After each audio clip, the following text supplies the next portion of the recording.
ఇప్పుడు ఢిల్లీలో పరిస్థితి ఏంటంటే ఉత్తర భారతదేశంతో పాటు ఈశాన్యం అగ్నిగుండాలుగా మారిన ఢిల్లీ, పంజాబ్, హర్యానా, చండీగఢ్, ఉత్తరప్రదేశ్, ఉత్తర రాజస్థాన్ వేడితో ఉడికిపోతున్నాయి.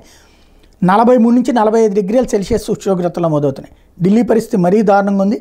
తీవ్ర ఉక్కపోతతో పాటు నీటి కొరత ప్రజలను అల్లాడిస్తుంది. గత 14 ఏళ్లలో ఎన్నడూ లేనంతగా రాత్రి వేళ కూడా ఢిల్లీలో 35.2 డిగ్రీల ఉష్ణోగ్రత నమోదవుతుంది. దీంతో వడదెబ్బ బాధితులతో ఆసుపత్రులు కిక్కిరిసిపోతున్నాయి.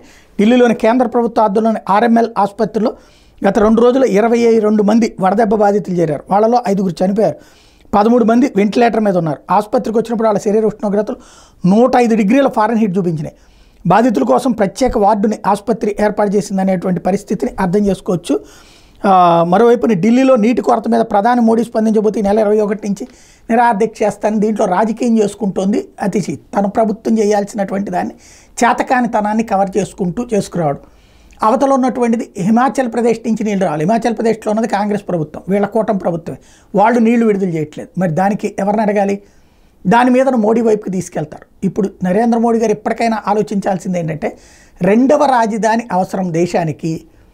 ఎందుకంటే చాలా ప్రమాదకరమైనటువంటి పరిస్థితులు క్రమంగా కనబడుతున్నాయి అక్కడ ఢిల్లీలో. ఒకటి, భద్రతాపరమైనటువంటి సమస్యలు ఎదురవుతున్నాయి.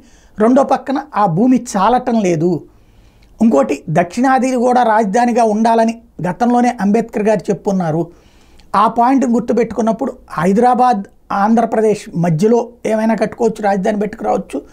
రెండవ రాజధాని ఉండడం అన్నటువంటిది శుభప్రదం, చాలా ముఖ్యమైనటువంటి అంశం అవుతుంది.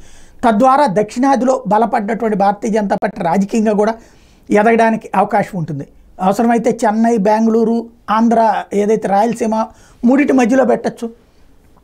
చక్కగా దేశ రాజధాని ఈ ప్రాంతానికి ఇంకొకటి వచ్చిందంటే అద్భుతం ఉంటుంది. అట్లాగే సుప్రీంకోర్టు బెంచ్ ఈ ప్రాంతాల్లో పెట్టడం లాంటివి చేస్తే రాజకీయానికి ప్రయోజనం, ప్రజలకి ప్రయోజనం.